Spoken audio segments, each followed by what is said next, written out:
ใจดีบ่แม่อยู่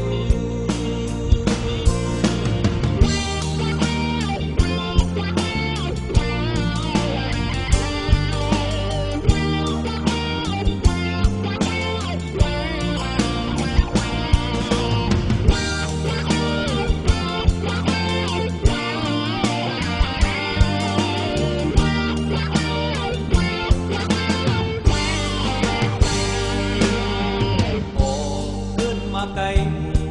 ลาบ่แม่ไว้ที่บ้านออกมาหาเหตุการณ์อยู่เมืองหลวงเมืองใหญ่ถึงยามกลางในเหตุการณ์ไปเบาขาดเกิดมาเพื่อเหตุการณ์อดเหตุหาเหตุไป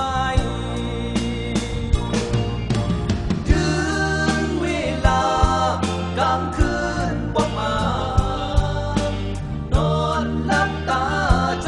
บ้านเฮาสายคุณพานเข้าใจไปเพื่อวันใหม่เด็ดหมดใหม่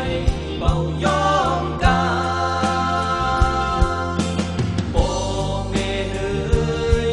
อยู่บ้านเต้าทาเดิมใจลูกอยู่เมืองไกลมีเงินปล่อยบอกไปหา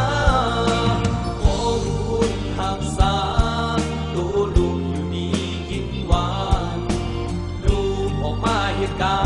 รณ์ยังใจดีบ่แม่